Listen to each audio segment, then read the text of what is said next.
Hey team, welcome to another Bullpen Bulletin with Coach Hart and Building Better Baseball. Today we're going over my top 3 non-negotiables in youth baseball. And this has to do with all of youth baseball in general, just as a sport. My top 3 non-negotiables that every coach, every player, every parent, anyone who participates in youth baseball should take into account and they should think about. All right, these are my non-negotiables in youth baseball.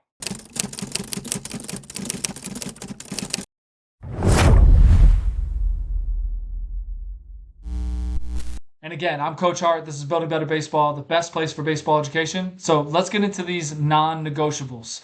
All right. So the first one, every kid deserves the opportunity to play. All right. And this has to do with just being on a team. So I'm not talking about if you're a coach or if you're playing on a team like playing time. I'm talking about just in general being on a team and having the opportunity to play baseball.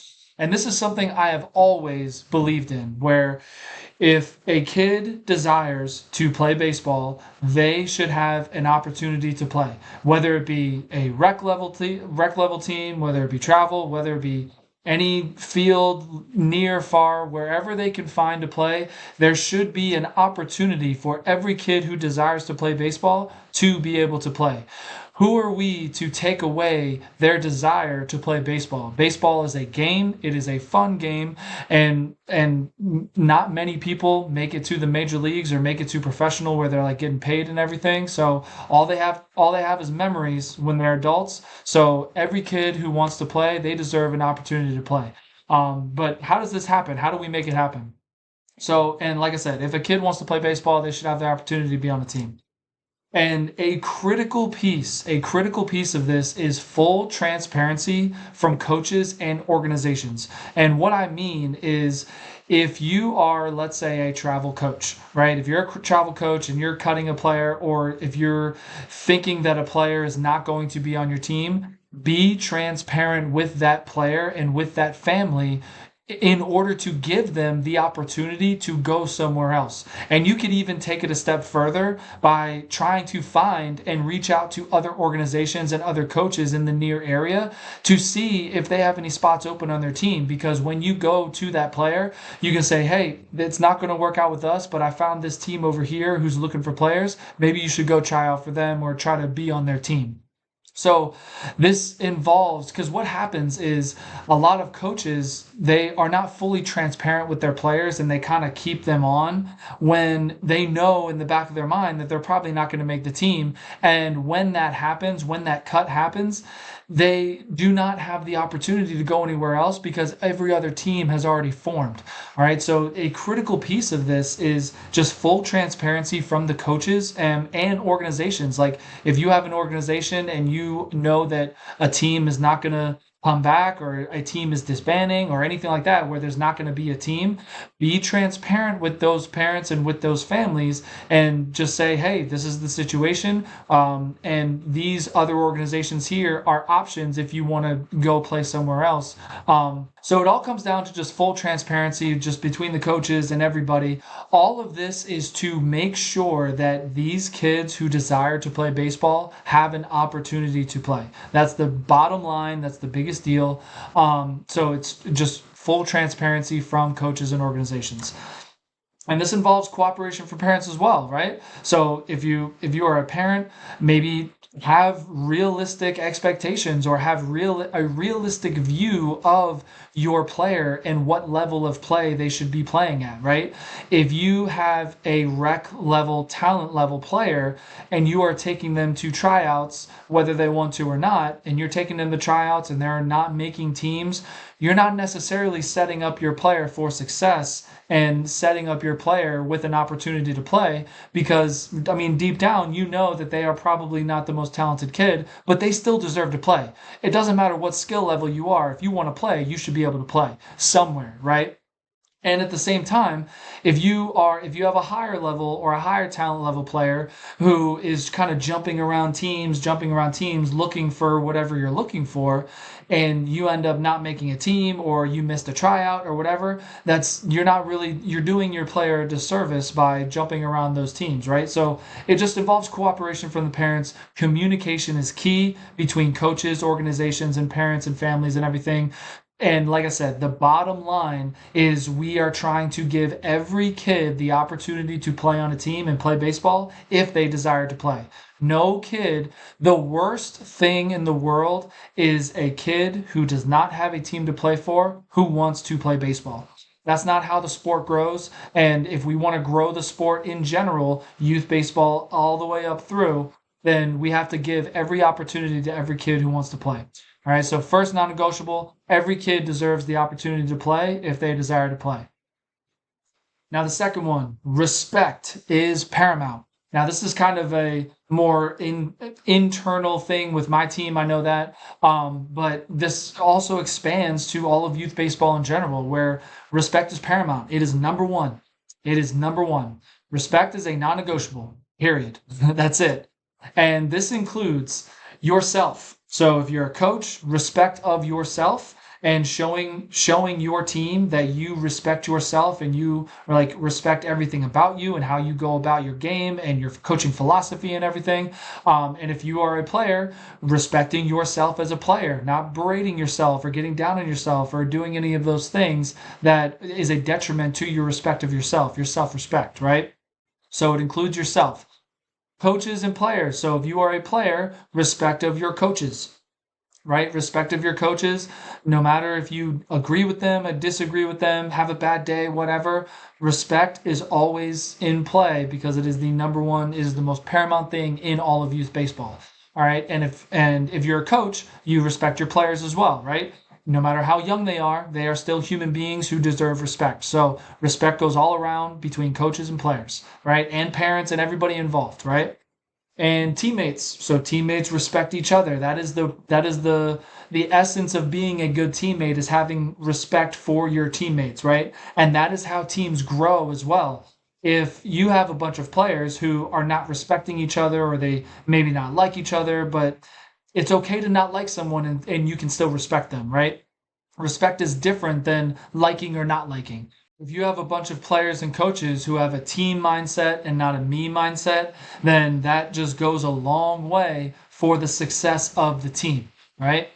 And your opponents, most importantly, your opponents, right? Even though they are your opponents who you are playing against, who you are trying to beat, that does not mean that they do not deserve your respect, right? And vice versa. They should respect you as well. Just respect all around is just a complete non-negotiable, right? A complete non-negotiable.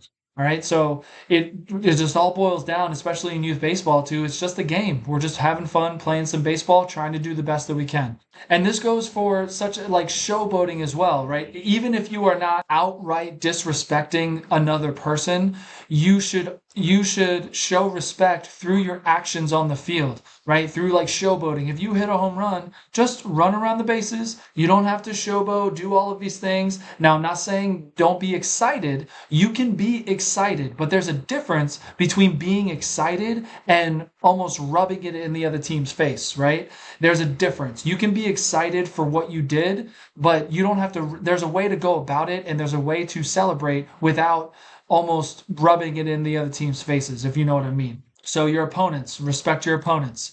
The game and equipment, right? Just respect the game in general. Respect all of your equipment. Don't throw your helmets. Don't throw your bats. Non-negotiable. All right? Umpires, we wouldn't have games if they weren't there, right? So they deserve your respect, whether you agree or disagree, or whether you want to talk about a call that was made that you don't necessarily agree with. You can do it through respect, using respect, right? So respect is the most paramount thing in all of youth baseball, and I know that for my team dugout rules, respect is the number one thing. All right? It doesn't matter how good of a coach or a player you are. If you are not conducting yourself with respect, no one will want to play with you. All right? No one's going to want to play with you. If you're a coach, no one's going to want to be on your team because you're not respecting everybody. And if you are a player, your teammates are not going to want to play with you, and your coaches are not going to want you on their team because you're not a respectful person and you're not a good teammate. All right? So respect is paramount, non-negotiable number 2. And the third one, give your best every single day. Whether you're a coach or a player, give your best every single day. This is something only you know. I mean, unless it's obvious. right? If you are obviously not trying your best, then everybody can see it. But if you like, only you truly know if you are giving your best or not. All right. And this is something completely in your control. You can't control if you strike out. You can't control how the ball bounces. You can't control the score of the game. It is in your control if you hustle around the field, if you are enjoying the game, if you are having fun, if you're a good teammate. All of those things are in your control. So make sure that you're giving your best to yourself and to your team and to the game every single day. You give your best for not only yourself, but for your team also, right? You deserve your best. You deserve to go out there and you deserve to give your best every single day for yourself. Also for your team, all right? You want to go out there and you want to perform well for your team so your team can be successful as well, all right? And your best, I want to distinguish two things. Your best does not equal success. It does not mean that you are successful. It means that you went out on the baseball field and you gave it your best shot every single day. Whether no matter what the salute or no matter what the result of the game or practice was, you gave your best every day. Now, like I said, your best does not equal success. Those two do not equal each other. You giving your best, because that's one thing you can control and one thing that is out of your control. You can't control the result, but you can control if you give your best or not. And if everyone does this, success is inevitable. All right. Maybe not overnight, maybe not over a season, but eventually success will come if every person on the team has this team mindset and not a me mindset, and they give their best for their team and themselves every single day. And this applies to coaches, this applies to players, this applies to parents as well. Everyone involved, just get out there, do your best, and give your best every single day to this game of baseball, and it will reward you. All right. Success is inevitable if everybody has this mindset. All right. So these three non-negotiables, the first one is kind of just something I've believed in for a long time, that if a kid wants to play, they should have an opportunity to play. And that involves full transparency from coaches and organizations about just being transparent about the situation of everything. And if a kid may not have an opportunity with you to play, then make sure that you give them either enough time to find somewhere else, or you give them some options of different opportunities somewhere else. All right. And the second one, respect everything, yourself, teammates, opponents, everybody. This game is all about respect, and that's a life skill, that's a life lesson that we're going to learn. And the game of baseball teaches you that lesson of respect. All right. And the last one, give your best every single day. All right. Only you know that. Only you can control that. You can't control the results, but you can control if you give your best to yourself and your team and your coaches and everybody every single day. All right. So I just wanted to get this video out there because it's been on my mind, and I just wanted to get it out to everybody just to make sure we're all on the same page for just in general all of youth baseball. All right. These are my three non-negotiables. So before you go, grab your free guide link below. I have a free parent starter pack and a free coaching starter pack. There's a bunch of downloads in there, and there's a couple videos and everything that'll really help you out if you're new to coaching youth baseball or as a new parent of a player who's new to youth baseball. All right. So feel free to grab it if you think it'd be helpful. All right. I'm Coach Hart. This is Building Better Baseball. I will see you in another video real soon.